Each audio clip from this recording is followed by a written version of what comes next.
বিশ্বমঙ্গল ভুবন মঙ্গল শ্রী শ্রী হরিনাম সংকীর্তন মহাযজ্ঞে পূর্বে শ্রীমদ্ ভাগবতীয় যে ভক্তি যজ্ঞের অমৃত যজ্ঞের পরম আয়োজন, সেই পরম আয়োজনে আজ তৃতীয় দিবসীয় শ্রী শ্রী ভগবতীয় সুধা যজ্ঞের ভক্তি যজ্ঞের শুভারম্ভে প্রারম্ভে অস্মদীয় জীবন সর্বস্ব জীবন ধন প্রাতঃস্মরণীয় পরম বন্দনীয় শ্রী শিল গুরু মহারাজের রাতুল আতুল চরণারবিন্দে পরার্ধ কোটি দণ্ডবত প্রণতি। তৎসহ ইতিপূর্বে ব্যাসাসন অলঙ্কৃত করে পরম মহাত্মাগণ ভরিদা হরিকথা অমৃত সিঞ্চন করে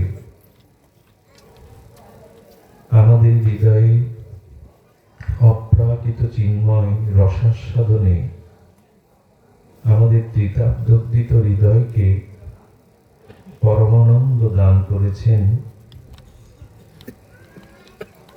পরম প্রাতঃস্মরণীয় পূজ্যপাদ শ্রীকৃষ্ণানন্দ বাবাজি মহারাজ, শ্রী রমেশচন্দ্র দাসজি।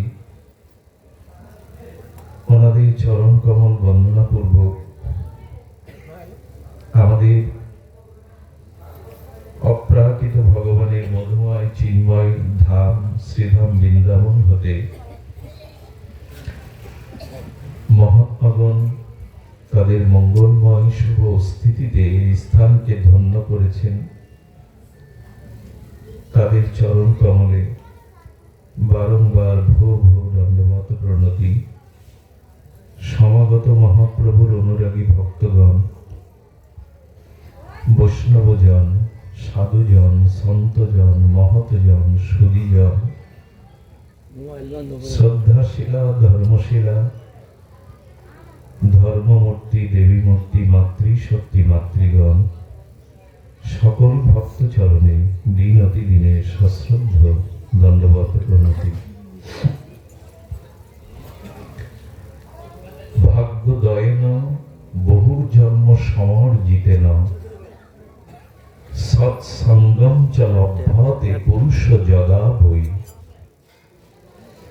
অজ্ঞান অহৈতুককৃত মোহ অন্ধকার বিনাশম বিধায় তদদয়ত বিবেক। ভক্তি কল্পতরু দেবশ্রীপাদ নারদজি তিনি সৎসঙ্গের মহামহিমা প্রসঙ্গে অমর পুরাণ শ্রীমদ্ ভাগবতে বলছেন, ভাগ্যদয়েন বহু জন্ম সমর্জিতেন। আমাদের পূর্বপূর্ব অতীত বহু জন্মের সুসংস্কার সুকৃতি পূর্ণকৃত রাশি যদি একত্রিত হয়, তবে পূর্ব জন্মের সুকৃতি সৌভাগ্যকৃত রাশি যদি আমার জীবনে অতীতে এই সুসংস্কার থাকে, তবে সৎসঙ্গম চ লভ্যতে, তিনি কেবল ভগবৎ সাধু সঙ্গ লাভ করার সমর্থ হবে। বহু জন্মেন সমর্জিতেন, বহু জন্মের অর্জিত সুসংস্কার পূর্ণকৃত সৌভাগ্যকৃত রাশি যদি কারো একত্রিত হয়, তখনই সেই জীবের হৃদয়ে প্রেরণা দিয়ে ভগবান তাকে বিশুদ্ধ ভজনানন্দে নির্মল চরিত্র ভগবানের প্রিয় রসজ্ঞ সাধু সঙ্গ ভক্ত সঙ্গ করার ভাগ্য দেন। সুধীজন, রঘুপতি রঘুপতি রামচন্দ্র রাজীব লোচন তিনি বর্ষাকালের 2 মাস পর্বতের গুহায় বসে অনুজ লক্ষণকে নিয়ে সৎসঙ্গ করতেন।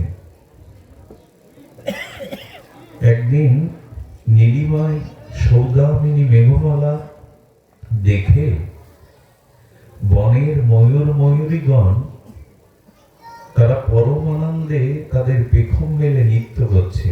কোথায় নীলিমায় মেঘ আর জঙ্গলের ময়ূর ময়ূরীগণ সেই মেঘমালা দর্শনে অতি উল্লসিত হয়ে পেখম মেলে নৃত্য করছেন। রাজীব লোচন রঘুপতি রামচন্দ্র বললেন, দেখো লক্ষণ, সৌদামিনী আকাশের মেঘের সাথে ময়ূরের কোথায় ভালোবাসা আছে? না হলে মেঘ দেখে কি ময়ূর আনন্দে নৃত্য করে?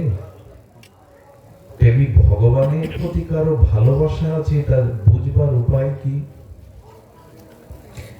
মেঘমালার সাথে ময়ূর ময়ূরীর কোথাও একটা প্রীতির সম্বন্ধ আছে, না হলে কেন নৃত্য করবে? কোথায় আকাশে মেঘমালা আর কোথায় ধরিত্রীতে জঙ্গলে ময়ূর? রঘুপতি রামচন্দ্র বললেন, সাধু দর্শনে কারো হৃদয় যদি ওই মেঘমালা দেখে ময়ূরের হৃদয়ের উচ্ছ্বসিত নৃত্যের মতো কারো হৃদয় আনন্দিত হয়, জানবে তিনি ভগবানের কৃপা পাওয়ার যোগ্য, তিনি যোগ্য। একবার গমা উলুধ্বনি একবার দিও, একবার লক্ষ্য করো নয়, একবার উলুধ্বনি দিও, একবার। ভাগবতে বহুবার দেওয়ার প্রয়োজন নাই। মেঘমালা দর্শনে ময়ূরী ময়ূরগণ নৃত্য করে আনন্দ প্রকাশ করে, তেমনি সাধু সঙ্গ সাধু দর্শনে কারো যদি হৃদয় ওভাবে উচ্ছ্বসিত আনন্দের তরঙ্গ ওঠে, তখন জানবে তিনি ভগবানের ভক্তি লাভের যোগ্য। গোস্বামী তুলসী দাস তিনি একটি পয়ারে বলেছেন,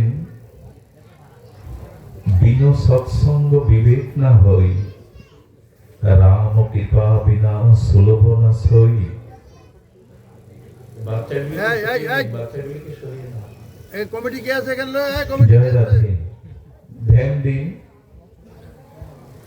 ভগবানের বিশেষ কৃপাতেই কেবল সাধু সঙ্গ মহৎ সঙ্গ, মহৎ সঙ্গে হরিকথা প্রসঙ্গের আমরা ভাগ্য লাভ করতে পারি। সে কথাই নারদজি এখানে বলছেন,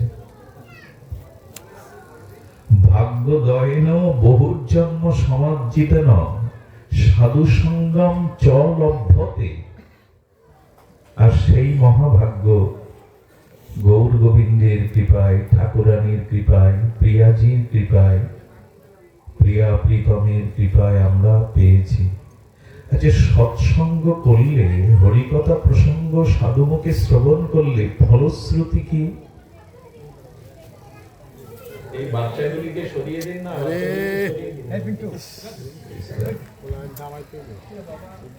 বলে যদি সাধু সঙ্গ সৌভাগ্য প্রাপ্ত হওয়া যায়, দীর্ঘ 12 ঘন্টার পথ অতিক্রম করে এসেছে, একটু কৃপা করুন, পরিবেশ দান করুন, করুণা করুন।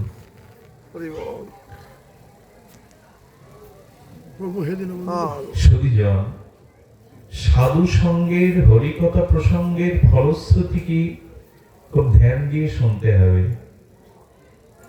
দেবশ্রীবাদ নারদ বললেন, অজ্ঞান হেতুকৃত মোহ অন্ধকার বিনাশম। মানুষের জীবনে যত স্খলন পতন, যত ভগবত ভক্তির অন্তরায় বাধা, সেগুলো কারণ হলো পাপ। পাপই আমাদের জীবনে ভগবত ভক্তির অন্তরায় করে দেয়। পাপ আমাদের ভগবত বিমুখতা দোষ এনে দেয়।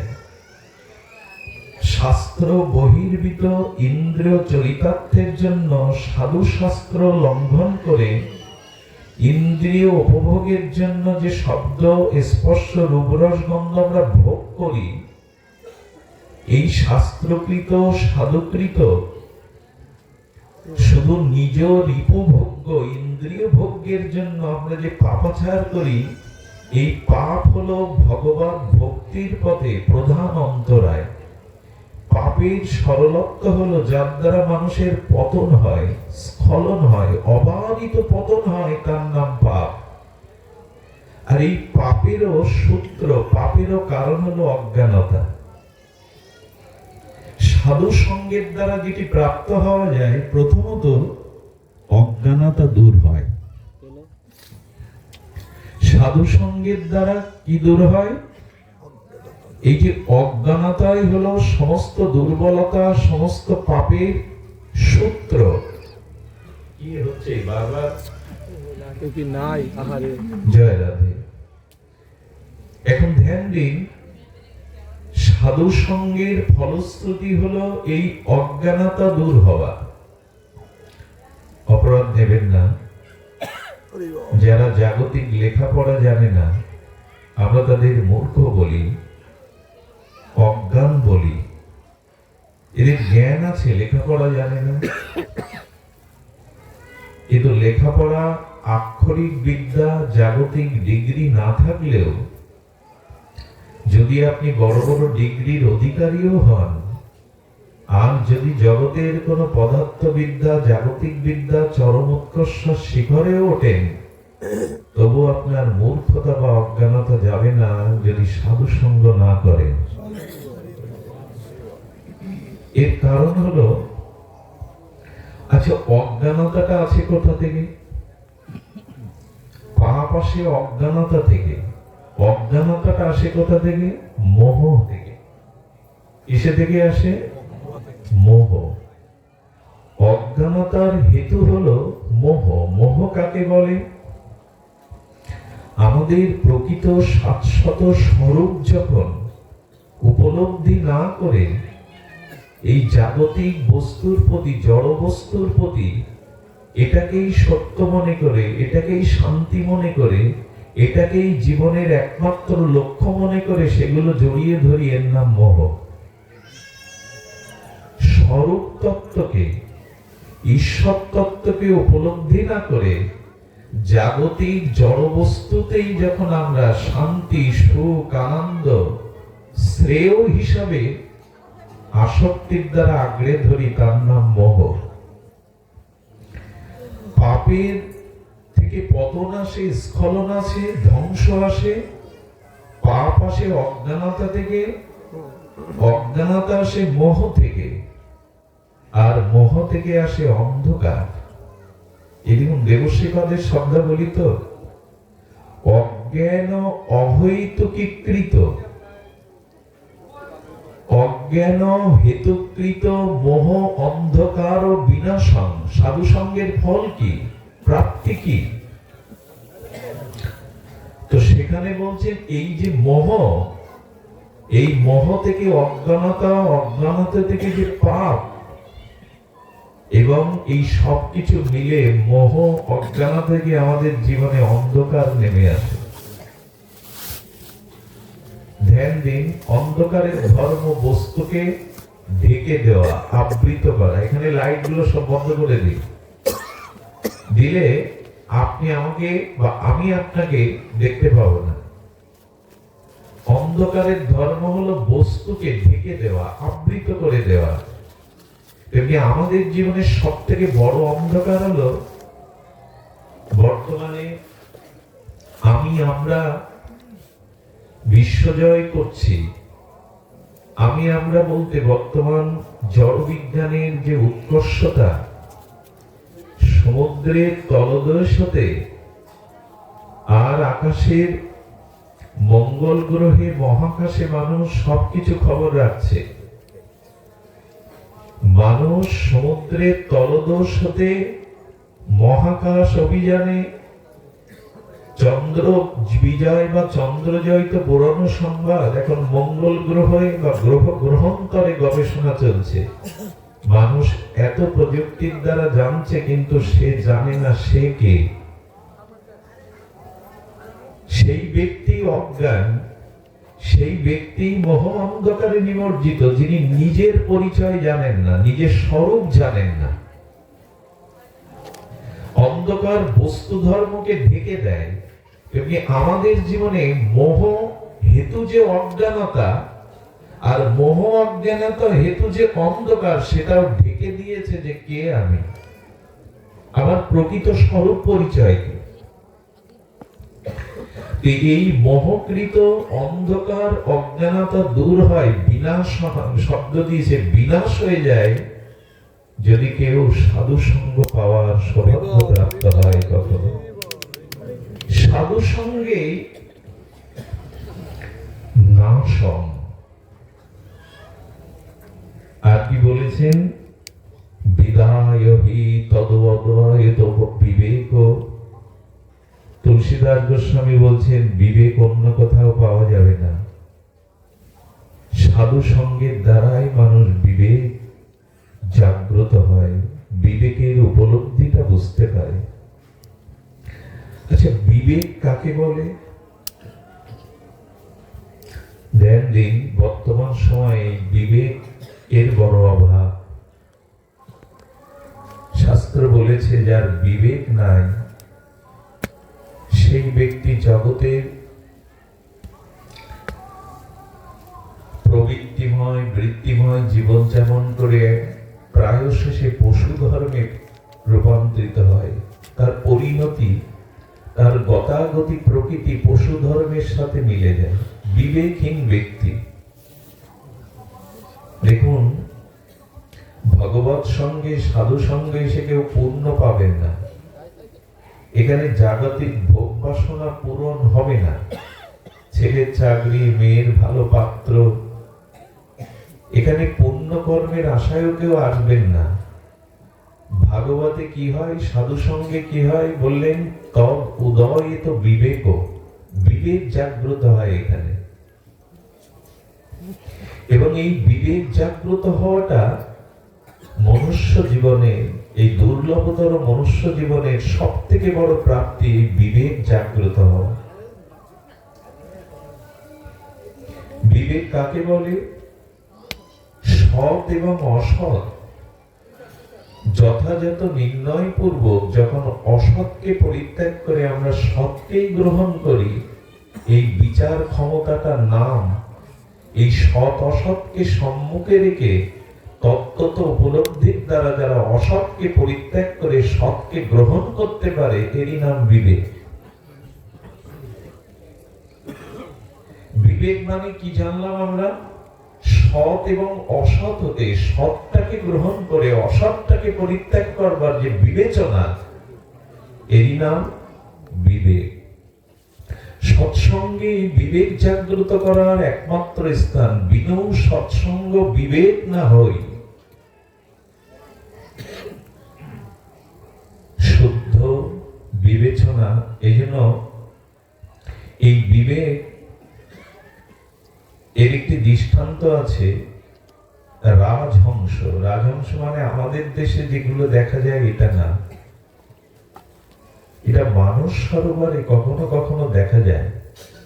এর এই পবিত্র শরীরে, স্নিগ্ধ শরীরে এদের মাঝে মাঝে মানস সরোবরে দেখা যায়। ঈশ্বর ওদের অধরে এমন একটা অলৌকিক শক্তি দিয়েছে, ওরাই কেবল সার এবং অসার বিবেচনা করে, অর্থাৎ দুগ্ধ আর জল মিশ্রিত করে দিলে ওরা সার দুগ্ধটুকু নিয়ে অসার জলটুকু রেখে দিতে পারে। ওদের অধরে অলৌকিক এই ক্ষমতাটা বিশ্ববিধাতা দিয়েছে। এই জন্য বিবেক মানে ওই জল এবং দুগ্ধ থেকে জলটা পরিত্যাগ করে দুগ্ধটা গ্রহণ করা। এই সংসার দ্বৈতবৃত্তি দিয়ে পৃথিবীতে সৃষ্টি হয়েছে। এখানে সৎ আছে, অসৎ আছে। এই জন্য অসৎটাকে যথাযথ রূপে নিরূপণ করে অসৎ পরিত্যাগ করে সৎ গ্রহণ করার নাম বিবেক, আর এটি সাধু সঙ্গে ছাড়া প্রাপ্ত হওয়া যায় না। অজ্ঞান হেতু কৃত মোহ অন্ধকার বিনাশং তৎ উদয়িত বিবেক। আজ আমরা সেই মহাসৌভাগ্য প্রাপ্ত হয়েছি। সাধু সঙ্গের আরো মহিমা বলি, একটু শ্রবণ করুন, লক্ষ্য রাখুন। উদ্ধব শ্রী ভগবানের কাছে একটি প্রশ্ন করেছিলেন, বড় মার্মিক এই প্রসঙ্গটি। প্রশ্নটি হলো, প্রভু, মানুষ যেখানে দুঃখ, জরা ব্যাধি, মৃত্যু, অভিশাপ, এটি জানার পরেও পুনঃ পুনঃ কেন মানুষ সেই দুঃখ অভিশাপের দিকে তাদের অন্তরের ভোগ্য ভাবনা বারবার ওখানে ফিরে যায়? আচ্ছা, বহুদিন ক্ষুধার্ত কোনো ব্যক্তির সামনে অন্ন ব্যঞ্জন দিয়ে যদি বলেন এতে বিষক্রিয়া, মানে এতে বিষ মিশানো আছে, খাবেন কি আপনি? ক্ষুধা আছে, খাদ্য প্রয়োজন, কিন্তু ওতে বিষ মাখানো, আপনি ওটা নেবেন না। মানুষ যদি জানে যে এই বস্তু সংস্পর্শে আমার জন্ম, মৃত্যু, জরা ব্যাধি ভোগ করতে হবে, দুঃখ জেনেও, পতন জেনেও মানুষ বারবার কেন তাকে চায়? প্রশ্নটি বর্তমান সময়ে, বর্তমান প্রেক্ষাপটে আমাদের জ্ঞানী মধ্যে অগ্রগণ্য ভাগবত উত্তম উদ্ধবের জিজ্ঞাসা কিনা। বলেন, প্রভু, যে খাদ্যতে বিষক্রিয়া আছে, যে, আচ্ছা, এখানে বিদ্যুতের যে তারটা চলে গেছে, অসাবধানবশত ওইটা কোথাও লিক থাকলে, লুজ থাকলে, ওখানে কেউ হাত বা পা দিলে যদি তিনি শর্টকে পড়ে যায়, আমরা যারা ওই দৃশ্য দেখলাম, ওখানে ইচ্ছা করে কেউ হাত দেব? যদি জানি এই বস্তুতে দুঃখ আছে, জরা আছে, মৃত্যু আছে, অভিশাপ আছে, তবু মানুষ কেন বারবার তাকে আঁকড়ে ধরে? আমরা বারবার বলছি সংসারে সুখ নাই, আমরা বলছি মানে স্বয়ং ভগবান গীতাকার শ্রীকৃষ্ণ বলছেন সংসার ও দুঃখালয়, সংসারটা দুঃখের আলয়। বিশ্বনাথ চক্রবর্তী পাদপদ্ম বলছেন সংসার ও দাবানল, সংসারটা হলো জঙ্গলে দুটি গাছের ঘর্ষণ যোগে পুরো জঙ্গলটা, দাবানলের খবর তো এখন টিভিতে আমরা পাই। আর শ্রীমান মহাপ্রভু বলছেন ভব মহা দাবাগ্নি, সংসারে যেন আগুন জ্বলছে, এর পরেও সংসারের রূপ, রস, গন্ধ, ভোগের মধ্যে আমরা সুখ খুঁজি। ভগবান বলছেন সংসার দুঃখালয়। আমাদের আচার্যগণ বলছেন ভব মহা দাবাগ্নি, মহাপ্রভু বলছেন ভব মহা দাবাগ্নি, চক্রবর্তী পাদপদ্ম বলছেন সংসার দাবানল। এত কিছুর পরেও যাতে দুঃখ পাবো, জন্ম মৃত্যু চক্র অভিশাপে ক্রম বিবর্তনে বারবার জন্মাবো, বারবার মৃত্যু, বারবার কর্মফল প্রারব্ধ ভোগ করব, এটা জেনেও আবার বারবার সেই ভোগের দিকেই আমাদের দৃষ্টি যায় কেন? জানি তো এটা দুঃখময়, জানি তো এটা যন্ত্রণাময়, তবু গোবিন্দ চরণ ছেড়ে, ভজন ছেড়ে, পরমানন্দের এই শ্রীনাম ছেড়ে, সাধু সঙ্গ ছেড়ে, ভগবত ভজন পরিত্যাগ করে কেন বারবার মন বিষয়ে যায়? এই জিজ্ঞাসার এটি ক্রম আমাদের ভাগবতে দিয়েছেন। প্রথমত চতুর্শন সনক, সনন্দ, সনাতন, সনত কুমার এই প্রশ্নটি তাদের পিতা বেদবক্তা ব্রহ্মার কাছে করেছিলেন। ব্রহ্মা তখন সৃষ্টিকার্যে রজতম গুণে তিনি বেশি ব্যস্ত থাকায় সাত্ত্বিকতা ব্রহ্মা কিছুটা হারিয়ে ফেলেছিলেন। সৃষ্টিকার্যে তমগুণের প্রয়োজন হয়, রজগুণের প্রয়োজন হয়, আর তম রজগুণ অধিক হয়ে গেলে সাত্ত্বিক গুণের কিছুটা বিলোপ ঘটে।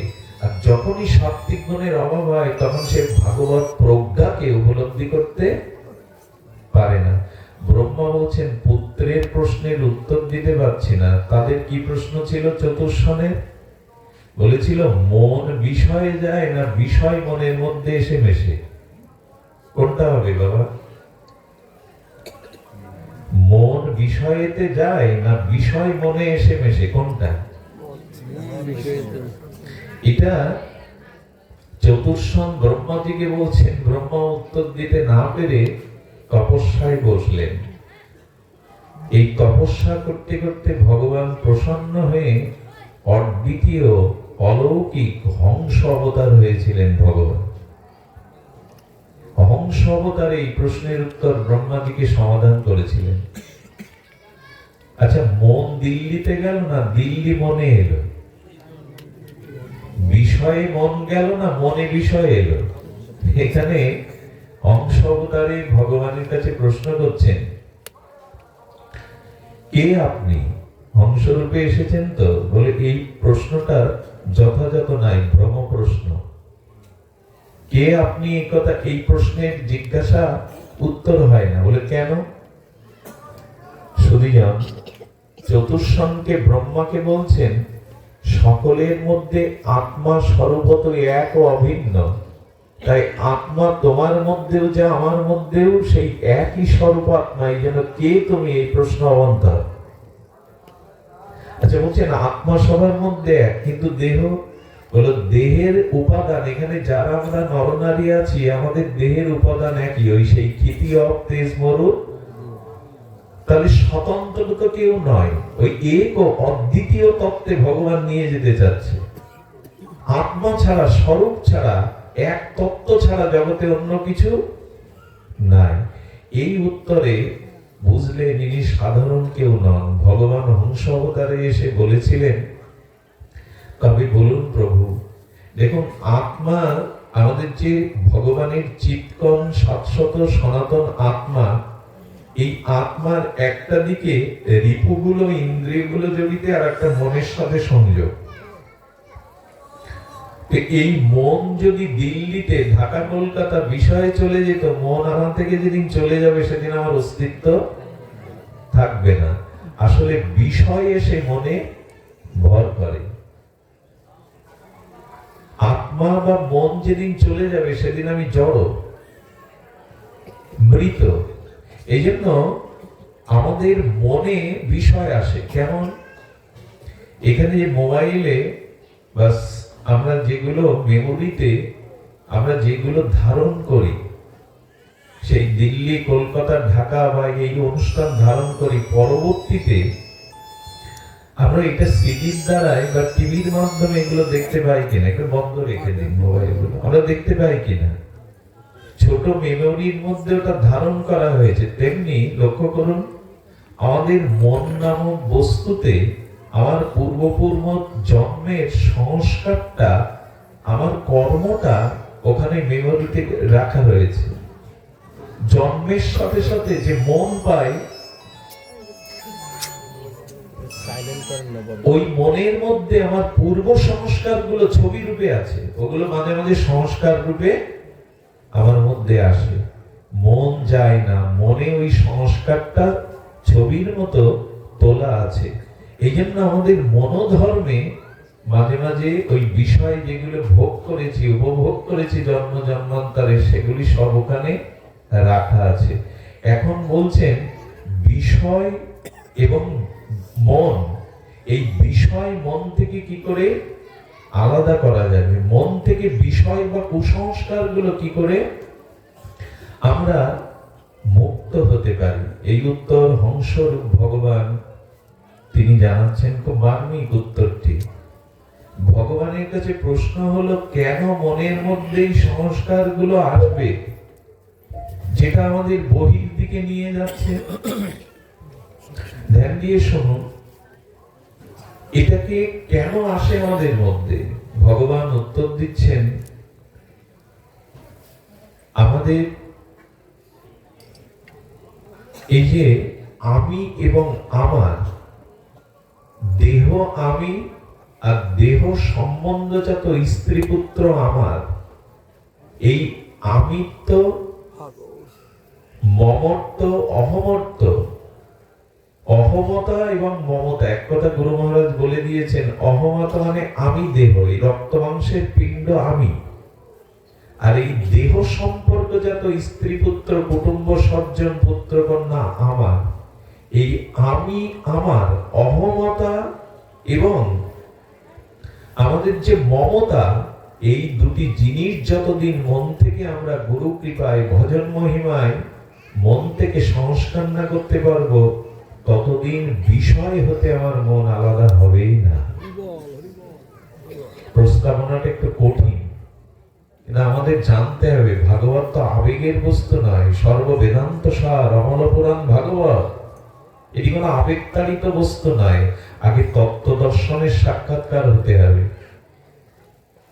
সুধীজন, এই জন্য ভাগবত বলছেন যতদিন অহমতা মমতা আমাদের মধ্যে আসে, ততদিন দুঃখ জেনেও পতন জেনেও সেই বস্তুর আকর্ষণ আমি ত্যাগ করতে পারবো না। আমি এবং আমার দেহ আমি, আর দেহ সম্পর্ক যাতে যারা আছে তারা আমার, এই অহমতা মমতা যতদিন আছে, আপনি পতন জানলেও দুঃখ জানলেও সেই বিষয়ের আসক্তি ত্যাগ করতে সক্ষম নয়।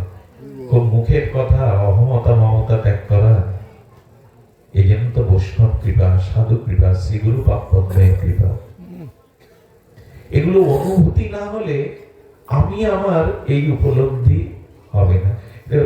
রামচরিত মানুষের একটা অপূর্ব প্রসঙ্গ এসেছে। এই প্রসঙ্গটা হল সীতা অন্বেষণের জন্য রঘুপতি রাজীবলোচন পূর্ণ ব্রহ্ম ভগবান পাঠিয়েছেন।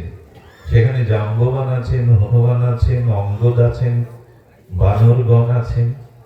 আচ্ছা, সীতা মানে শান্তি, সীতা মানে ভক্তি, ভগবানের লাদিনী বৃত্তি, স্বরূপবৃত্তি হলো সীতা। যেমন লাদিনীর সান্দ্রানন্দ সারাৎসার হলো আমাদের প্রিয়াজি রাধা ঠাকুরানী, লাদিনী অধীশ্বরী প্রেমময়ী, ভগবানের চিৎ স্বরূপ সত্যের লাদিনী অধীশ্বরী প্রেমময়ী রাধা। তেমন সীতামা হলেন জগজ্জননী, হলেন ভক্তি এবং শান্তি। সীতা মানে এক কথায় ভক্তি শান্তি। মানুষ কি খুঁজে বেড়াচ্ছে? সীতাকেই খুঁজছে, শুধু হনুমান জাম্ববান খুঁজছে না। পৃথিবীর প্রতিটা মানুষ ওই শান্তি এবং সীতাকেই খোঁজ করছে। সুধীবৃন্দ, সীতা আছে কোথায়? সমুদ্রে ওপারে। আমরা আছি কোথায়? এই পারে। শান্তি চাইলেই আপনি পাবেন না, ভক্তি চাইলেই আপনি পাবেন না, কারণ ওপারে আছে। আসলে আমরা আছি মোহমায়ার এই জগৎময়, যেটাকে গোবিন্দ বলছেন মৃত্যু সংসার সাগরাত, এটা মৃত্যুর সাগর। এই মৃত্যু সাগরের এপারে আমি, আর শান্তি আছে ভক্তি আছে ওপারে। খুব সহজ কি সাগর পাড়ি দিয়ে যাওয়া? একটু ধ্যান দিন, শান্তি কিন্তু আমরা সবাই চাইছি। প্রত্যেকটি মানুষের অন্তরে প্রবেশ করে তার কাছে জিজ্ঞাসা করুন, তুমি কি চাও? বলে শান্তি চাই। এই প্রতিটি মানুষ প্রথমত সুখ চায়, এবং এই সুখ কোথা থেকে আসবে? বলে পরিবারের আশ্রয় যদি ভালো হয়, ধন মান মর্যাদা যদি হয়, এগুলি পাওয়ার পরে মানুষের ভেতরে প্রবেশ করে আবার অন্তর্নিহিত তার অনুভূতিতে প্রশ্ন করবেন কি চাই, তখন বলবে শান্তি চাই। এই শান্তি সীতা, শান্তিরূপ ভক্তি এই মায়াময় সংসারের ওপারে আছে। আমরা এই মৃত্যু সংসারের এপারে দাঁড়িয়ে সীতা অন্বেষণে বেরিয়েছি। আচ্ছা, ওপারে সবাই যেতে পারলো তো? সীতার সন্ধানে ওপারে সবাই যেতে পারলো তো? এমনি আমাদের যে ভক্তি প্রাপ্তি, শান্তি প্রাপ্তি এই মায়ার সংসারে, গুরু মহারাজ বলতেন সুখ নাই কবু মায়ার সংসারে, সুখ আছে মায়ার ওপারে। মায়াতে সুখ থাকে না, সুখের মতো দেখায়। আর এক ব্যক্তি গলার সোনার চেনটা রেখে স্নানে নেমেছে, স্বচ্ছ নদীর জলে। একটা পাখি এসে সোনার চেনটা ঠোঁটে করে নিয়ে উড়িয়ে যাচ্ছে। দামি মূল্যবান বস্তু জেনে ও দৌড়াচ্ছে, আর আকাশের দিকে কতক্ষণ উঁচু করে তাকিয়ে দৌড়ানো যায়। হঠাৎ দেখছে নদীর স্বচ্ছ জলের মধ্যে হাতটা ফেলে রেখেছে, ওইখানে হাত দিয়ে হাতটা নিতে যাচ্ছে, জলের তরঙ্গে আর পাচ্ছে না। বহুবার এভাবে চেষ্টা করে যখন হাতটা হস্তগত করতে পারছে না, পাশ থেকে একজন বিজ্ঞজন বলছেন, হাড় ওখানে নাই, হাড়ের প্রতিচ্ছবিটা এই স্বচ্ছ জলে প্রতিভাস হচ্ছে। হাতটা পাখিটা ওই তীরে গাছের উপরে ডালে বাঁধিয়ে গেছে, ওর প্রতিচ্ছবিটা ওখানে পড়ছে। আচ্ছা, হাতটা দেখা যাচ্ছে জলের মধ্যে, হাত দিয়ে পাওয়া যাবে? তেমন মায়া সুখ দেখায়, কিন্তু সুখ ওকে ধরা যায় না। এখানে একজনও ব্যক্তি যদি বলতে পারেন আমি সংসারে চিরসুখী, একথা বলবার অধিকারই নেই আমাদের, যতদিন আমি স্বরূপে ফিরে না যাব, ভগবত ধামে ফিরে না যাব। ত্রিতাপ-দুগ্ধিত এই মায়ার সংসারে অত্যন্তিক সুখ, দুঃখ চিরতরে নিবৃত্তি এখানে নাই।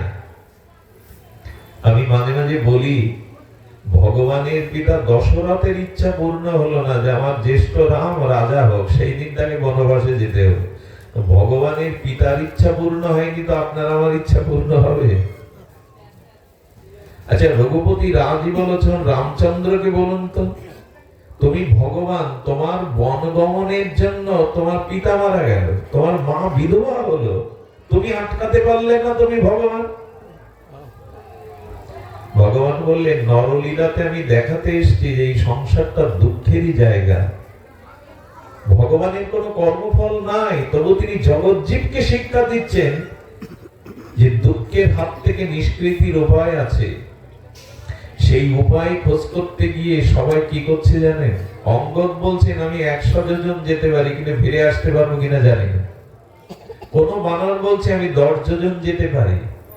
সবাই যখন নিজের শক্তি পরিচয় দিচ্ছেন, একজন কেবল মুখ নিচু করে দূরে বসে আছেন, তিনি জয় সিয়ারাম জপ করছেন, ইনি হলেন হনুমান। তুমি তোমার শক্তির কথা তো কিছু বলছো না। জাম্ববান জিজ্ঞাসা করছে, আমার নিজস্ব কোনো শক্তিই নাই, তো আমি কি শক্তির কথা বলবো?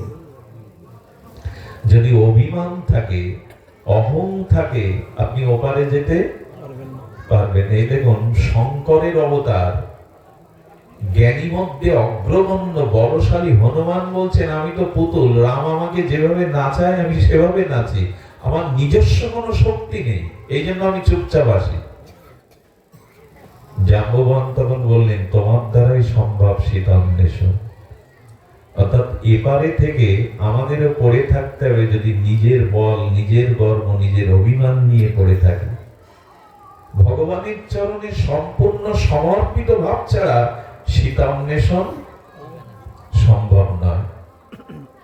আরো একটা মজার কথা কি জানেন? সাধু সঙ্গে প্রসঙ্গতে এলো, হনুমান শ্রী ভগবানের নাম নিয়ে তার কৃপাতে যখন ওপারে গেলেন, তখন কিছুটা বেলা ছিল, দিবা ভাগ ছিল। হনুমান চিন্তা করলে রাক্ষসদের গতাগতিটা, স্বভাবটা জানার জন্য একটু রাতে বেরোতে হবে, চুপচাপ ছিলেন আড়ালে। আচ্ছা, উনি দিনে না দেখে রাতে কেন গেলেন? লঙ্কাতে কোথায় মা আছে, কোথায় মানুষের স্বভাব কেমন? আচার্যরা কি বলেছে জানেন? মানুষের ব্যক্তিত্ব চিনতে গেলে দিনের বেলা না, রাতে দেখতে হবে সে রাতে কি করে।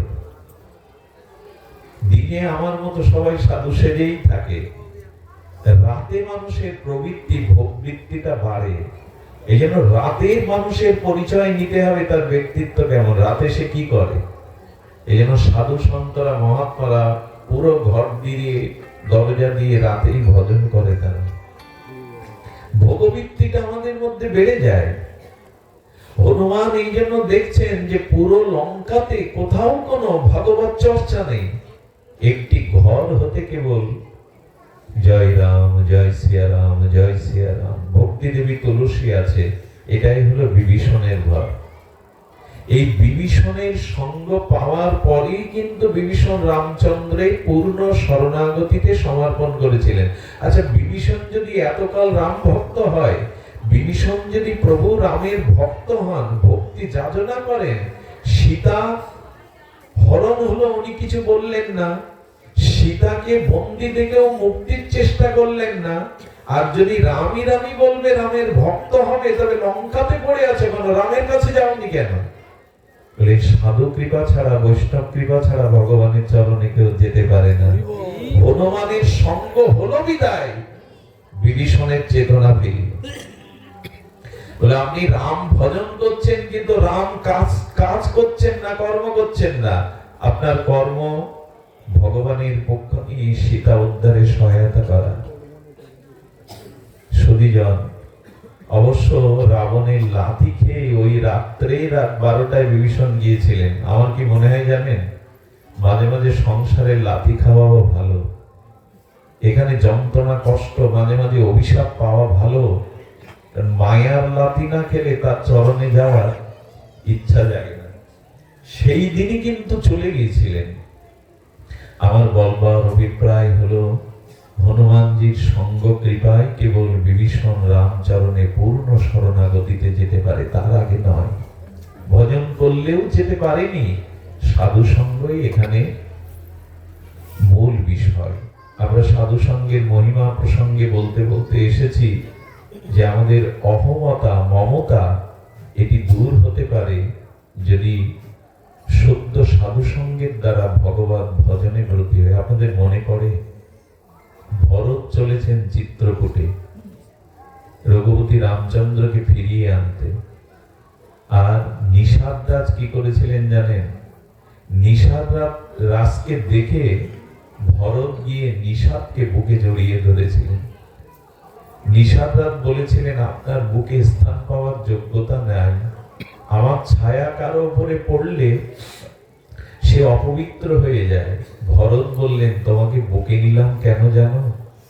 বুকে নিলাম আমার প্রভুর সাথে তোমার একটা মিত্রতা হয়েছে, সম্বন্ধ হয়েছে। আমি শুনেছি নিষাদ, তোমার সাথে রঘুপতির একটা মিত্রতা হয়েছে। একটা কথা এই প্রসঙ্গে বলে রাখি, ভগবানের সাথে যদি কারো গুরুদেবের কৃপায়, মহতের কৃপায় সম্পর্ক হয়ে যায়, তখনই সেই জীবন আলোকিত হয়, তখনই সেই জীবন মহিমান্বিত হয়, এর আগে হয় না। যে কোনো ভাবে যদি ভগবানের সাথে একটা সম্বন্ধ করতে পারেন, আপনার জীবন বদলে যাবে। নিষাদরা চন্ডাল, তাকে দেখলে মানুষ অন্য পথ দিয়ে চলে যায়। নিষাদের মহিমা কেন? ভরত সাধু শ্রেষ্ঠ, সাধু শিরোমণি, উনি কেন নিষাদকে বুকে জড়িয়ে ধরছেন? বোঝাচ্ছেন ভগবানের সাথে যার সম্বন্ধ হয়, ভক্তির সাথে যার সম্বন্ধ হয়, এই জগতে তিনি পূজার অধিকারী, তিনি সম্মানের অধিকারী, তারই জীবন ধন্য হতে পারে। আমাদের মূল পরিচয় অর্থবিত্ত, যশ, খ্যাতি, পদ প্রতিষ্ঠায় নয়। মূল পরিচয় ভগবানের সাথে আমার সম্বন্ধ কতটুকু। এই জন্য নিষাদ রাজকেও ভরত বুকে জড়িয়ে ধরছেন। বশিষ্ঠ দেব এসেছেন, আর রামচন্দ্র চিত্রকূটে ভরত যাবে বলে বশিষ্ঠ এসেছেন। আর কে এসেছেন? রাজর্ষি জনক। বশিষ্ঠ নিষাদ রাজকে দেখে দৌড়ে যাচ্ছে ধরতে, তুমি রামের মিতা, রামের মিত্র, ধন্য হব তোমাকে পেয়ে।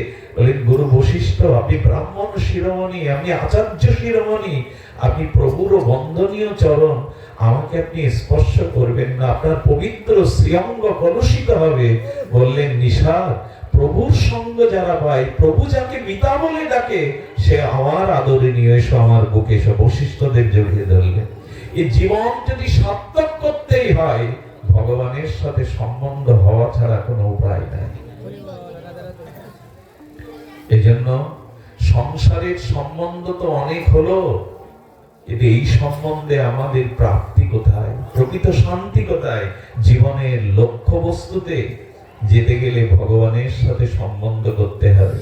আর এই নিষাদের সঙ্গ পেয়ে ভরত কিভাবে চলছেন দেখুন। রাধা কুণ্ডে বড় পণ্ডিত বাবা সাক্ষাতে একবার তিনি তার অমৃত এই কথা বলেছিলেন। দেখো, সাধু কৃপা নিয়ে, নিষাদের মতো সাধু কৃপা নিয়ে আজ ভরত চলেছে প্রভুর চরণে পৌঁছাবার। কিভাবে যেতে হয় শুনুন। আহা, বড় হৃদয়কে স্পর্শ করে ভরতের এই গতাগতি দেখে। বশিষ্ঠদেব বলছেন, ভরত, তুমি এই সূর্য বংশের সিংহাসনে আসীন হও, রাম ভগবান তোমাকে 14 বছরের জন্য এই সিংহাসনের অধিকার দিয়েছেন। বললেন, হে বশিষ্ঠ, হে পরমারাধ্য গুরুদেব, আমি ওই সিংহাসনে যদি বসি তাহলে ধরিত্রী রসাতলে যাবে, ধরিত্রী দ্বিখণ্ডিত হয়ে ধ্বংস হয়ে যাবে। বশিষ্ঠ বললেন, ভরত, এখানে হিরণ্যকশিপু রাবণ পর্যন্ত সিংহাসনে বসেছে, ধরিত্রী দ্বিখণ্ডিত হয়নি। আর তোমার মতো ত্যাগী বৈরাগ্যমান সাধু সিংহাসনে বসলে ধরিত্রী দ্বিখণ্ডিত হয়ে রসাতলে যাবে। বললেন, গুরুদেব কেন যাবে জানেন? যে কাজ হিরণ্যকশিপুর করেছে, যে কাজ রাবণ করেছে, সেই কাজ যদি রামের চরণের দাস ভরত হয়ে করে, পৃথিবী সহ্য করতে পারবে, পৃথিবী দ্বিখণ্ডিত হয়ে যাবে। কি বললেন জানেন? তোমার এই সিংহাসনে বসবার আদেশ মা কৌশল্যার আমি গুরু বশিষ্ঠ তোমাকে দিচ্ছি, গুরু বাক্য মাতৃ আজ্ঞা পালন করতে হবে। উনি তখন বললেন, আমার লোভ বেশি গুরুদেব, আমি ওই সিংহাসন নেব না। বললেন, অযোধ্যার রাজ সিংহাসনে সূর্য বংশের সিংহাসন নিচ্ছ না, আবার তুমি বলছো তোমার লোভ বেশি। এর থেকে বড় পদের লোভ আর জগতে কি আছে? ভরত কি বললেন জানেন?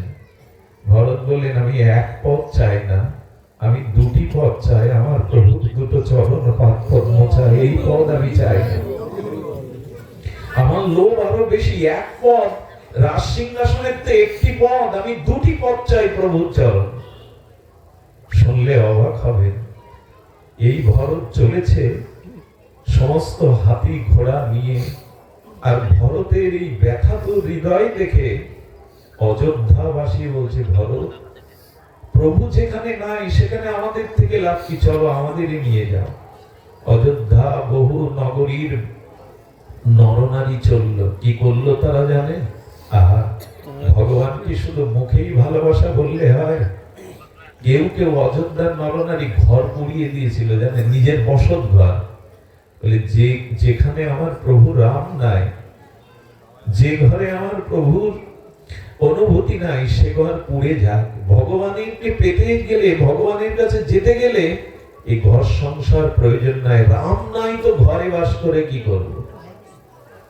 অনেকেই ঘর পুড়িয়ে দিয়েছিল প্রভুর চরণে যাওয়ার জন্য, নিজের বসত ঘর পুড়িয়ে বলছে, প্রভু যদি 14 বছর বন থেকে না ফেরে, এই ঘরে ফিরব না, আমরাও প্রভুর সাথে বাস করব। ভরত কিভাবে যাচ্ছেন জানেন? দেখুন, এই হলো ভগবত পথে যাত্রার, প্রভুর চরণে যাওয়ার এই হলো আমাদের পন্থা। ভরত যখন যাচ্ছে খালি পায়ে, বশিষ্ঠ বলছেন, ভরত, তুমি পেছনে হাতি ঘোড়া রথ সারথি আছে, তুমি রথে না উঠে নগ্ন পায়ে কেন যাচ্ছ? খুব ধ্যান দিয়ে শুনুন কথাটি। বললেন, হে গুরুদেব, হে পরমানন্দ চরণ, আমার কি মনে হচ্ছে জানেন? পা দিয়ে চরণ দিয়ে হেঁটে নয়, আমার উচিত ছিল, আমার কারণে প্রভু বনবাসে গেছে এই পথ দিয়ে, আমি যদি মাথা দিয়ে হাঁটবার প্রচলন থাকতো, উপায় থাকতো, যে পথ দিয়ে আমার কারণে প্রভুর চরণ কমল চরণ এই পথ দিয়ে গেছে, আমি মাথা বয়ে বয়ে যেতাম। উপলব্ধিটা দেখো, মাথা দিয়ে চলতে পারে না, কিন্তু ভরতের অনুভূতি। ভরতের পায়ে একটা কাঁটা বিঁধল, খালি পায়ে তো, রথে যাচ্ছে না, পায়ে হেঁটে, রথ পেছনে। কাঁটা যখন বিঁধেছে, আচ্ছা কাঁটা বিঁধলে তো যন্ত্রণা যার পায়ে বিদ্ধ হয়েছে কাঁটা তারই লাগার কথা। ভরতের পায়ে কাঁটা বিদীর্ণ হলে বিষাক্ত কাঁটা, হা রাম বলছে, কারণ কি জানেন? আমার প্রভু যেতে যেতেও যদি এইভাবে প্রভুর চরণে কণ্টক বিদীর্ণ হয়, না জানি তার চরণে কেমন লেগেছে। নিজের পায়ের ব্যথা উপলব্ধি করছে প্রভুর চরণে।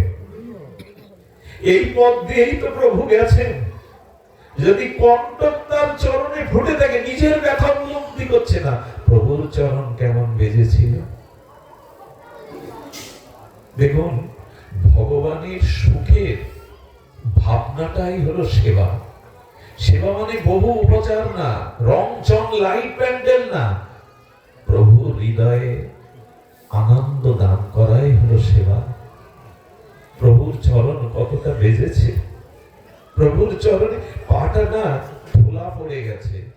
ভরতের নিজের পায়ের চিন্তা করছে না, নিজের চরণের চিন্তা করছে না,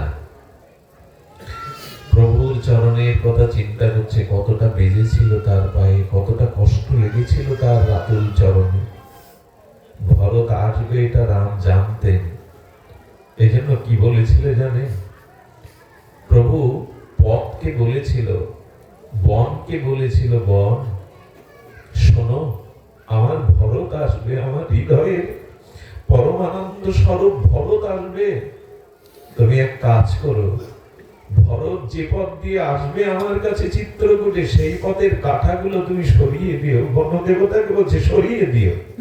বলে প্রভু তুমি আসার সময় তো এটা বলনি, তুমি আমাকে নির্দেশ করতে পারছে যে আমি ভগবান, আমি আসছি, কাঁটাগুলো সরিয়ে দাও। ভরত আসছে বলে তুমি কেন আমাকে নির্দেশ দিচ্ছ কাঁটা সরাতে? না, আমার ব্যথাটা আমি সইতে পারি, আমার ভক্তের ব্যথাটা আমি সইতে পারি। এই জন্য রাম যখন বনে গেছে তখন বনলক্ষ্মী বনদেবী তাকে একবারও বলেননি তুমি পথ পরিষ্কার করে দাও। ভরত আসছে দেখে বলছেন আমার ব্যথাটা, মনে আছে আপনাদের ভৃগু যেদিন পদাঘাত করেছিলেন বৈকুণ্ঠে ভগবানের বুকে, সেদিন ভগবান হাত জোর করে বলেছিল ভৃগু আমার বক্ষ পাষাণের থেকেও কঠোর, কিন্তু তুমি ভক্ত, তোমার চরণ কুসুমের থেকে কমল, বড় ব্যথা পেয়েছ না?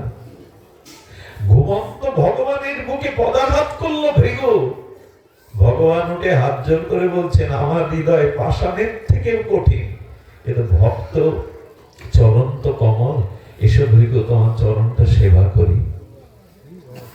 ভক্তের চরণ আঘাত পেয়েও ভগবান বলছেন ব্যথাটা তোমার চরণে লেগেছে, জানো ভৃগু তোমার এই শ্রীবৎস চিহ্ন পদচিহ্ন আমি বুক থেকে মুছে ফেলবো না, এই চিহ্ন অলংকার রূপে আমি আমার বুকে রেখে দিলাম। কতটা ভক্তকে ভালোবাসলে ভগবান এই কথা বলতে পারে?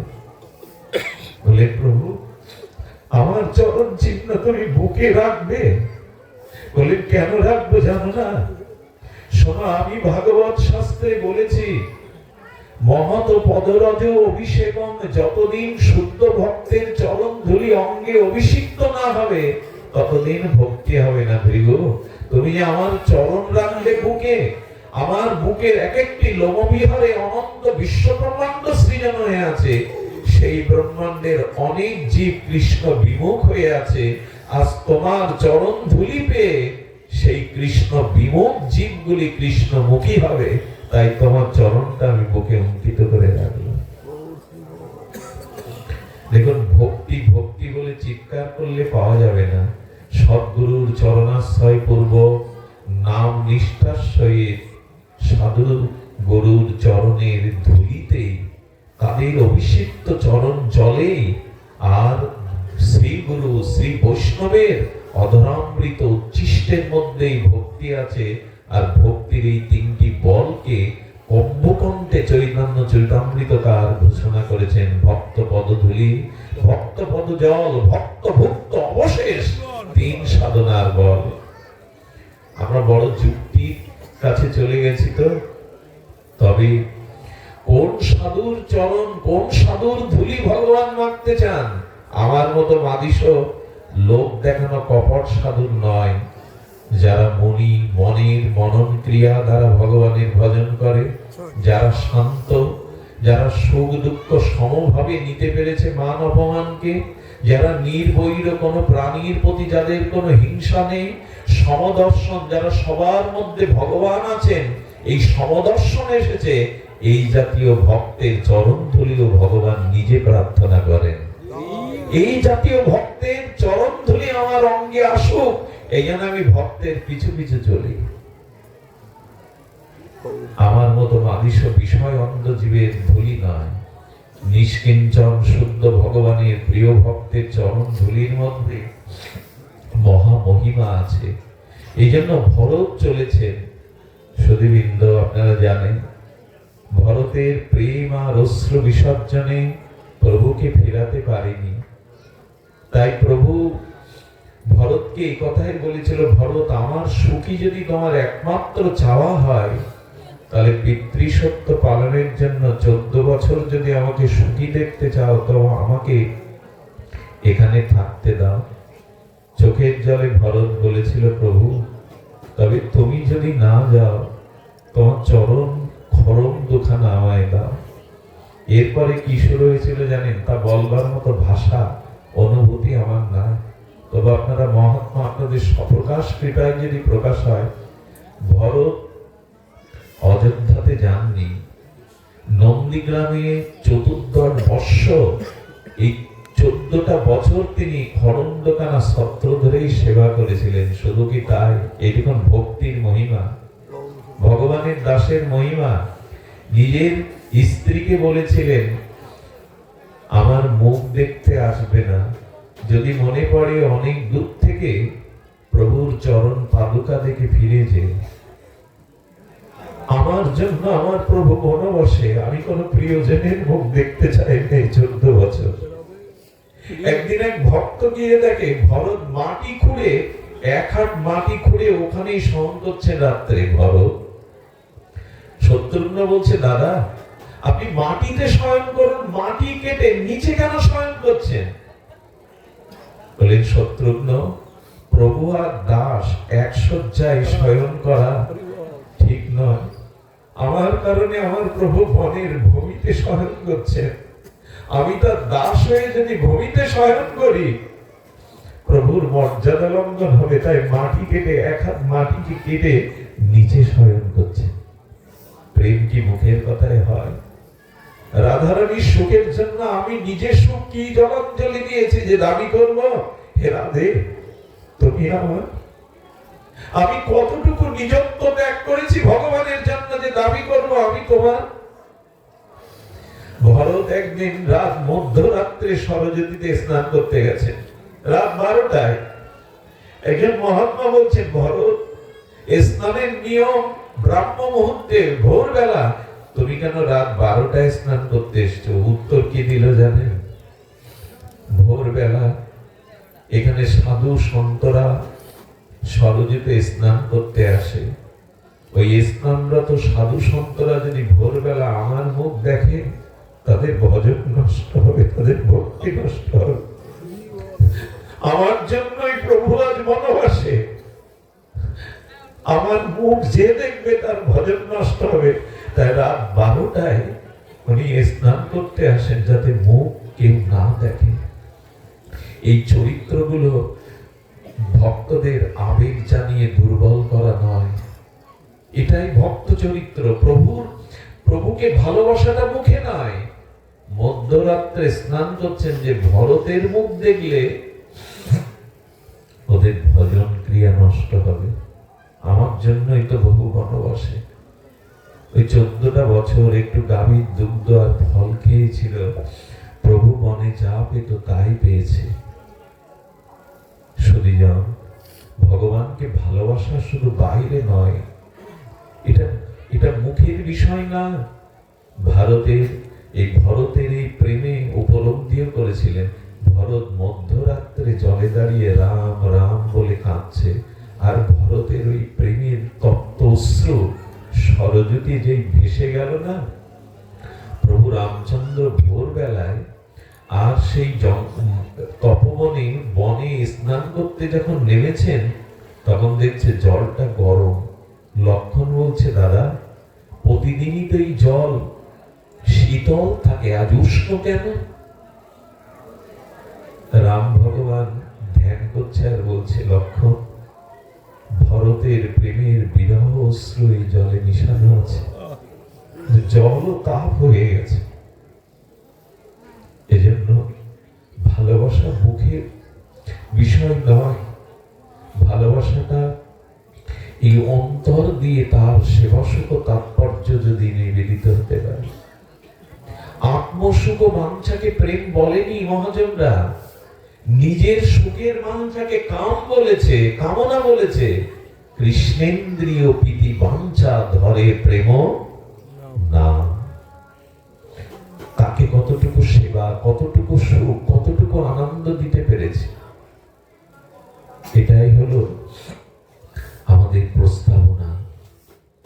এই জন্য ভক্তের জীবন হবে ভগবত সেবা, ভগবত আনন্দ দানের জন্য নিবেদিত। আপনাদের মনে পড়ে সীতামা রক্ষার জন্য কেউ এগিয়ে আসেনি, জটায়ু এসেছিল।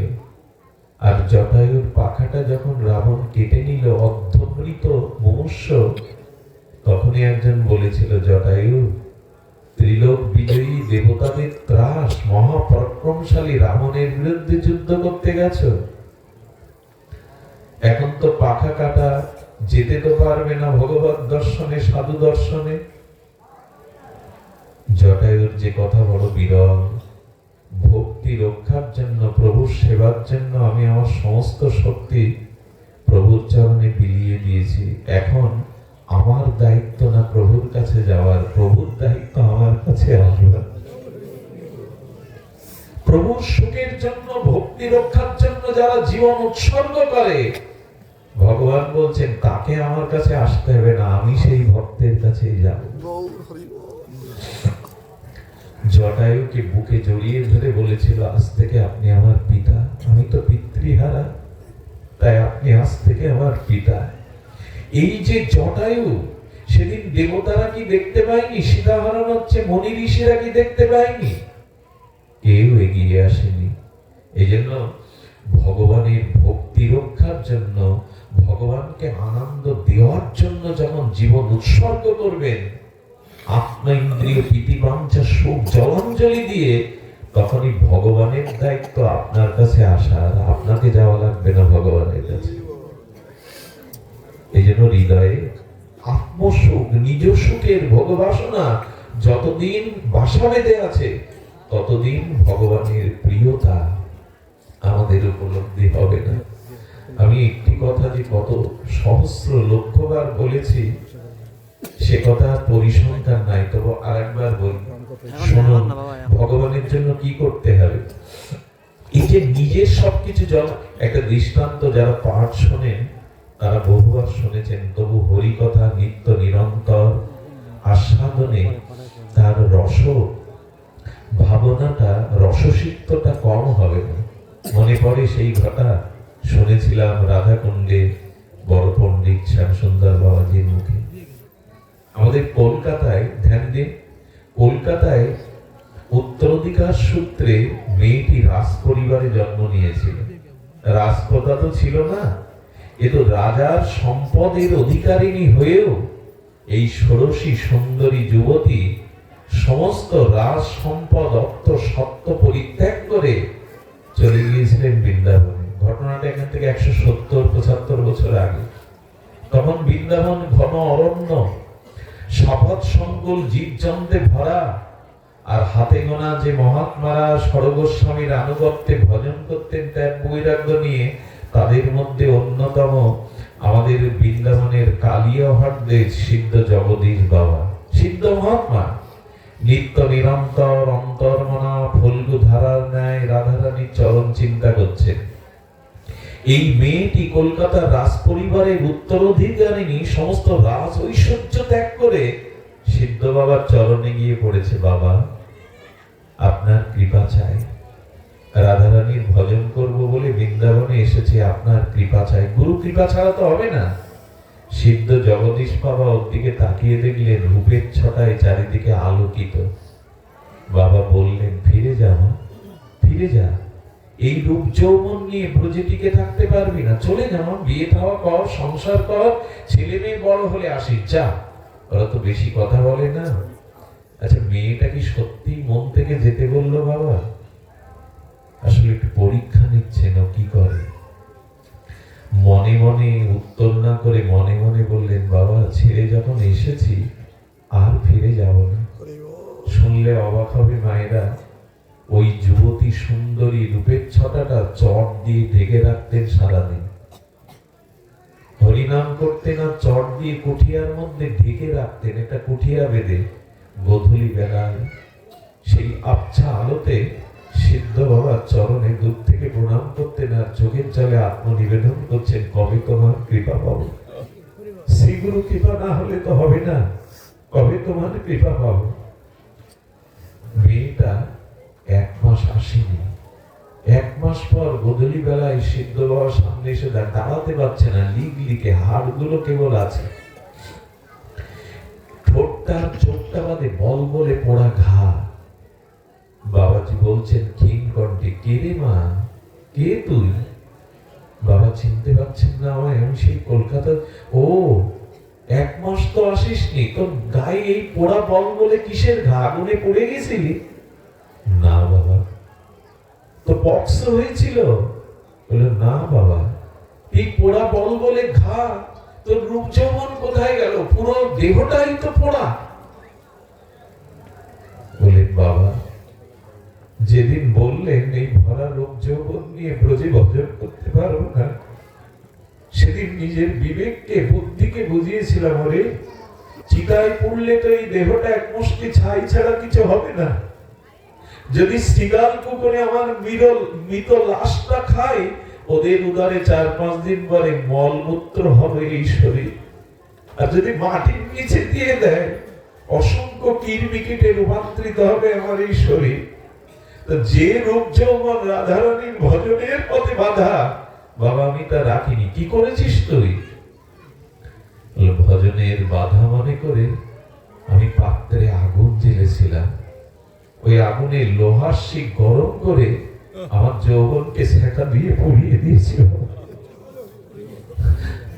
শুনতে কথাটা আমাদের ভালো লাগবে বটে, কিন্তু পারবো তো? রাধারানীর ভজনের জন্য যৌবন পোড়াতে পারবো তো? মুখের কথা নয়, আত্মসুখ জলাঞ্জলি দেওয়া মুখের কথা নয়। বাবার চোখে জল। আয় মা, আমার কাছে আয়। তুই যৌবনটাকে আগুনের ছেকায় পুড়িয়েছিস এক মাস ব্যাপী, ভজন করবি বলে আয় আমার কাছে আয়। সেই দিন বাবা তাকে কৃপা করে দিয়েছিলেন। মেয়েটা এত উপরে উঠেছিল, পৃথিবীর আর কোন পুরুষ তার দিকে কখনো কুদৃষ্টি দিকে তাকানোর অবসর মেয়েটা রাধারানীর অনেক কৃপা পেয়েছিল। আপনাদের কাছে অনুরোধ, ভজন বা ভক্তি বা প্রেম অন্য কিছু নয়। আত্মসুখ জলাঞ্জলি দিয়ে যদি ভগবানের সুখের জন্য নিজেকে সমর্পণ করতে পারি। আমাদের গোস্বামী পাদেদের চরিত্র জানেন? সনাতন গোস্বামী রাজমন্ত্রী সনাতন। এই দৃষ্টান্ত ছাড়া আমাদের পথ চলার আর কোনো আলো নেই। ত্যাগ বৈরাগ্যের আলো এই গোস্বামীর মধ্যে অন্যতম। সনাতন গোস্বামী আপনারা জানেন, যেদিন বারাণসীতে মহাপ্রভুর কাছে গেলেন, সেদিন মহাপ্রভু একবার সনাতনের দিকে তাকিয়ে আর তাকাচ্ছেন না। কেন জানেন? তাকাচ্ছেন না এই কারণে, সনাতনের গায়ে ওনার কোন দুঃসম্পর্কের পরিচিত ব্যক্তি নেপালের একটা ভালো কম্বল জড়িয়ে দিয়েছিল শীতের দিনে।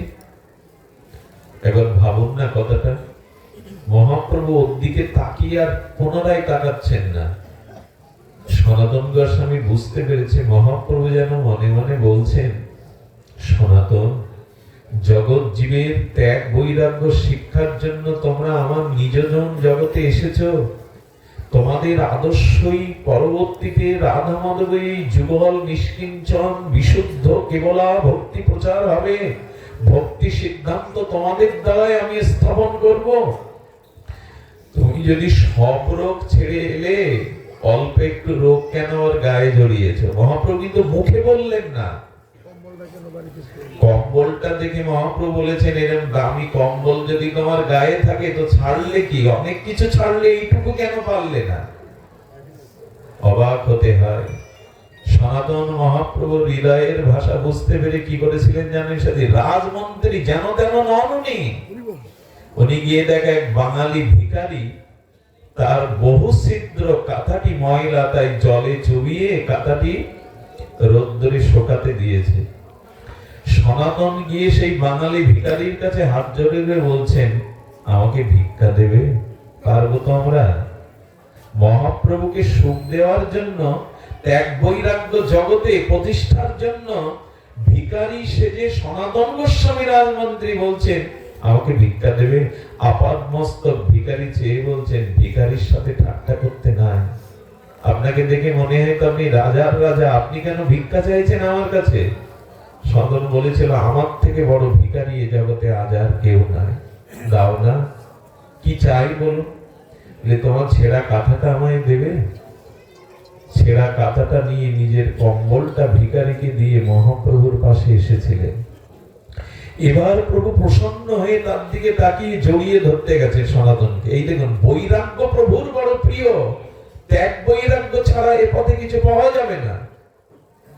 অগ্নিকে আর রঘুনাথকে বলেছিলেন তিনি, ভালো না খাইবে, ভালো না পড়িবে, গ্রাম্য বার্তা না কইবে, গ্রাম্য না শুনিবে, অমানি মানদ হয়ে আর হৃদয়ে রাধা মদ চরণ সেবিবে। এই যে মন্ত্রগুলো মন্ত্র নয়, এটি সবার জন্য নয়, কিন্তু যারা ত্যাগ বৈরাগ্যের পথে এসেছে, মহাপ্রভু বললেন, সনাতন এসো।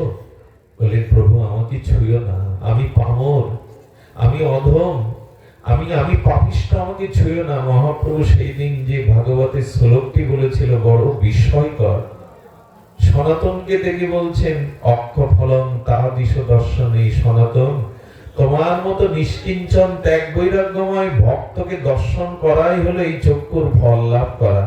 এই চক্ষুর ততদিন সত্য কথা হবে না যতদিন তোমার মতো নিষ্কিঞ্চন ভক্তকে চোখে না দেখো। জিহ্বা ফলং তাহাদিশ কীর্তনহি, এই জিহ্বার ফল লাভ তোমার মতো ভক্তের গুণকীর্তন করা।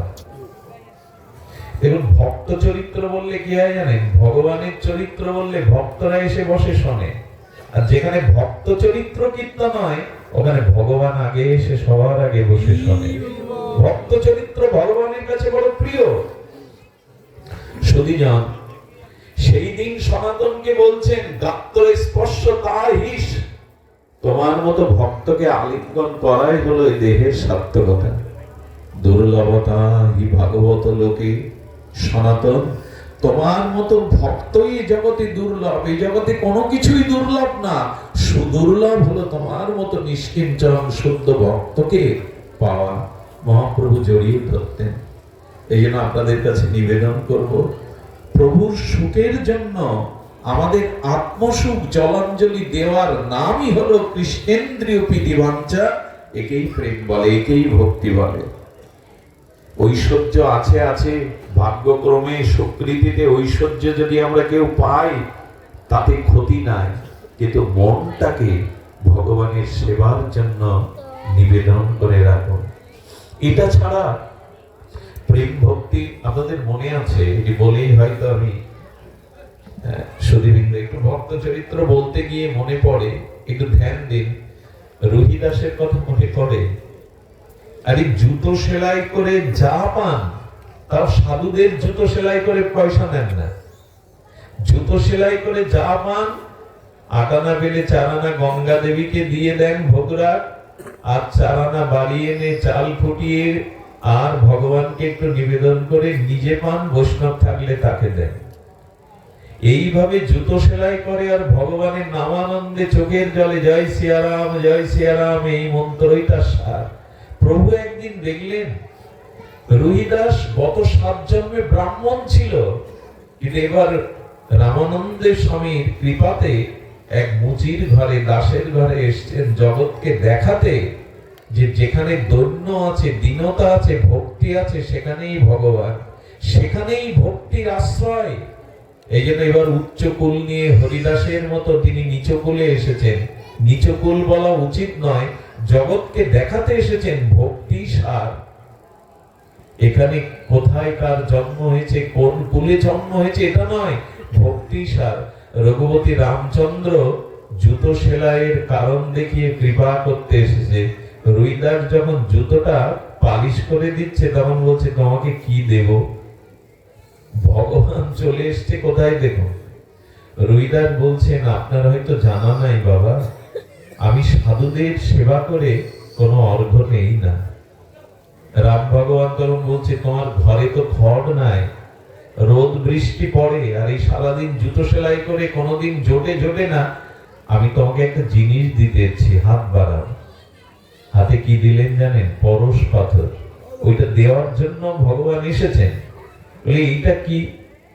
বলে একটু লোহাতে ছোঁয়াও না। যেই একটা লোহাতে ছুঁয়েছে, পরশ পাথর তো, ওটা স্বর্ণে রূপ নিয়েছেন। সঙ্গে সঙ্গে বলছে, কে আপনি? আমাকে কেন প্রলোভন দেখাতে এলেন? সোনা দিয়ে আমার উপাসনা কেড়ে নিতে আসছেন? আমি তো রামচরণ ছাড়া কিছু চাই না, এটা আপনি নিয়ে নিন। উনি বললেন, 6 মাস অন্তত তোমার কাছে রাখো রবিদাস। ঘরে তোমার অন্ন নাই, ছেঁড়া জামা গায়ে দিয়ে বসেছো জুতোর সেলাই করতে, এটা এটা তুমি রাখো। বললেন, প্রভু ক্ষমা করবেন, এটা আমি রাখতে পারবো না। আচ্ছা তুমি কিছুদিনের জন্য রাখো। মনে করলো রাখলে যদি কখনো মনে পড়ে। ওইটা রাখার 6 মাস পর প্রভু আবার এসে দেখলেন সেই কুড়ে ঘর, সেই ছেঁড়া জামা আর সেই জুতো সেলাই। দেখে বললেন, আপনার পরশ পাথরটা ভাঙা চালে গোজা আছে, এটা নিয়ে নিন। যখন দিয়েছে তখন রাম প্রকট হয়ে গেছেন। ভগবান কে আমি একবার দেখো রহিদাস। ভগবানের চরণে পড়ে তখন বলছেন, রহিদাস তুমি প্রতিবার জিতে যাবে, আমাকে একবার জিততে দেবে না? আমি এসেছিলাম তোমাকে কিছু দিতে, তুমি আমাকে হারিয়ে দেবে? তুমি আমাকে হারিয়ে দেবে? রহিদাস, রহিদাস এটা অন্তত রাখো তোমার কাছে প্রভু। তোমার নাম ব্যতীত, তোমার চরণ ব্যতীত, তোমার ভক্ত সেবা ব্যতীত এই জগতে আর কিছু চাই না। বলে বারবার আমাকে হারিয়ে দিচ্ছ, একবার অন্তত জিততে দাও।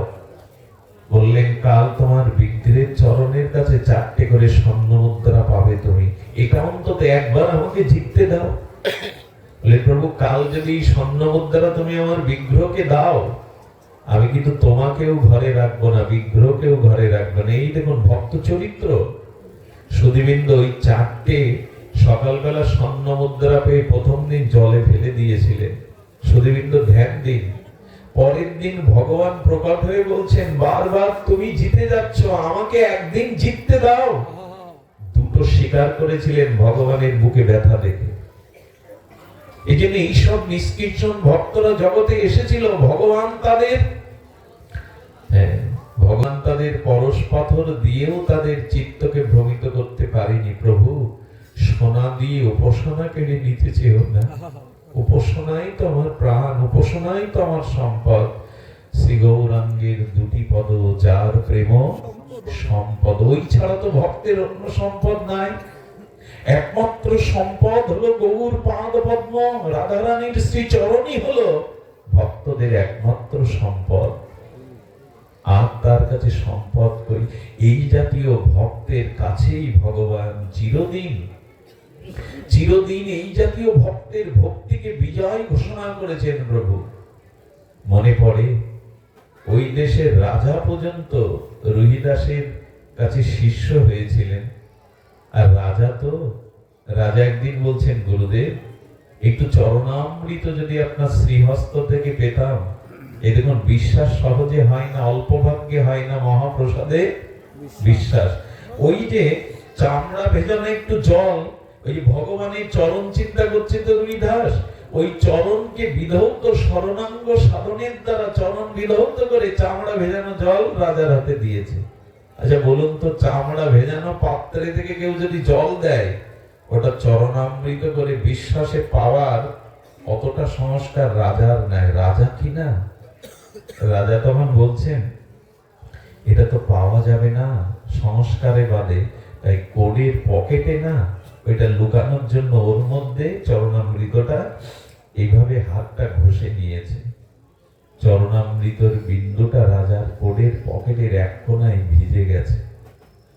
সুধীবৃন্দ বাড়ি এসে রাজার জামা তো ধোবাকে বলেছে, এটা ভালো করে কেচে তুলে দাও। আপনাদের কি বলবো, ধোবা যখন বারবার ওটা কাচতে চেষ্টা করছে, ওইটা বারবার তুলতে চেষ্টা করছে, রাজার নির্দেশ উঠছে না।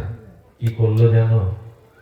ওইটা দাঁত দিয়ে, ওই যে দাগ লেগে আছে, ওই জায়গাটা দাঁত দিয়ে চুষতে গেছে। যেই ওটা চুষেছে, সঙ্গে সঙ্গে ওর মধ্যে হসতি রোদতি, কখনো হাসে, কখনো কাঁদে, কখনো দোলায় লুটায়, কখনো হা রাম হা শ্রীরাম বলে ভাগবত শ্লোক উচ্চারণ করতে থাকে। সবাই ভাবলো উন্মাদ হয়ে গেছে, কিন্তু এর উন্মাদনা তো কীর্তনে, এর উন্মাদিত অষ্টসাত্ত্বিক বিকারে।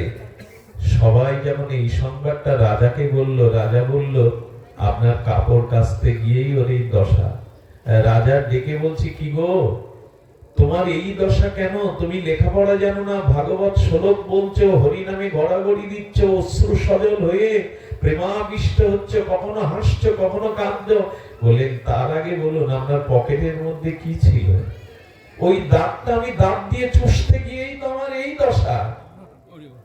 রাজা বুঝলেন গুরুদেবের চরণামৃতর যে মহিমা, আমি বিশ্বাস করতে পারিনি, আমি ধরতে পারিনি। এই আক্ষেপে ব্যথায় ব্যথাতুর ওই অনুশোচনায় আর একদিন চাইতে গিয়েছিলেন। কি বলেছিল জানেন রবিদাস?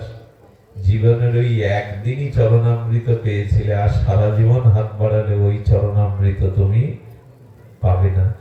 আমার বলবার এই উদ্দেশ্য হলো, সাধুগুরু বৈষ্ণবের কাছে যেটা প্রাপ্ত হওয়া যায় সেটা সাধারণ জিনিস নয়। ওই যে বললাম, বহু ভাগ্যের উদয় হলে কেবল এই ভাগবত আমাদের শ্রবণের, সাধু সঙ্গের আমাদের এরূপ সৌভাগ্য আমরা প্রাপ্ত হই। সুধীবৃন্দ, এই জন্য যত পারুন ভাগবত শ্রবণ ব্যতীত, সাধু সঙ্গে হরিকথা ব্যতীত, সে কথা ভগবান কপিল দেব তার মাতা দেবহতীকে বলেছেন।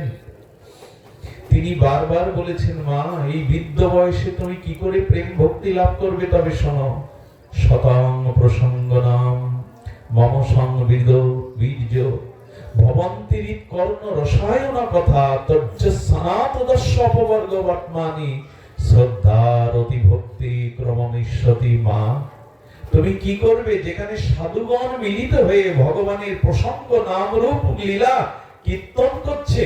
তুমি তাদের মধ্যে গিয়ে বসো।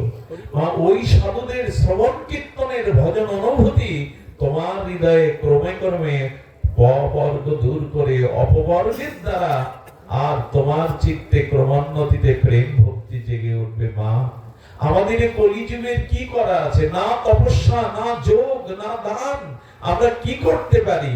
ভগবান বললেন, শতং প্রসঙ্গ নাম কৃষ্ণ ভক্ত সঙ্গ করি, কৃষ্ণ ভক্ত অঙ্গ হেরি শ্রদ্ধান্বিত শ্রবণ কীর্তন যাও। যেখানে সাধুগণ মিলিত হয়ে ভগবানের লীলা গুণগাথা করছে, ওদের মধ্যে গিয়ে বসো, সাধুদের দিকে তাকাও, ওদের হৃদয়ের অনুভূতি কণা তোমার ভিতরে প্রবেশ করে তোমাকেও ভক্তি করে দেবে। ক্রমে ক্রমে শ্রদ্ধা ভক্তির উদয় হবে তোমার ধরে। যাও, চলে যাও। এই জন্য আমরা সূচনা করেছিলাম যে সাধু সঙ্গ, হরি কথা, ভগবত সঙ্গই হলো আমাদের ভক্তি প্রাপ্তির উপায়। ভক্ত কৃপা আগে, ভগবানের কৃপা আগে নয়। আচ্ছা, আপনারা জয়দামনিদের একটা বয়ার শুনেই বিশ্রাম করি। কথাটা বড় মার্মিক। কি বলছেন? দুই ভাই হৃদয়ের খালি অন্ধকার, দুই ভাগবত সঙ্গে করান সাক্ষাৎকার। একটু ধ্যান দিন শব্দের দিকে। মহাপ্রভু নিতাই চাঁদ কি করলেন বাবা? আমাদের দুই ভাগবতের সাথে আমাদের সাক্ষাৎকার করিয়ে দিলেন। এক ভাগবত বড় ভক্তি রসশাস্ত্র, আর ভগবত বড় ভক্তি রস পাত্র। একটু ধ্যান দিন মা। বলছেন ভাগবত দুই, এক হলো ভগবান এবং ভক্তের রসমধ্য মাধুর্য লীলা, যে গ্রন্থে সম্পুটিত হয়েছে সেই সর্ববেদান্ত সার অমল পুরাণ। এক ভাগবত হলো এই গ্রন্থ ভাগবত, আর এক ভাগবত হলো ভক্ত ভাগবত। আচ্ছা, এখানে রহস্য দেখুন। বলছেন আর এক ভক্ত ভক্তি রস পাত্র। কি বলছেন এখানে? ভক্ত হলো ভক্তি রসের পাত্র। শব্দটা আমি দুবার বললাম, আমাদের হৃদয়ে যাতে শব্দটা পৌঁছায়। ভক্ত কি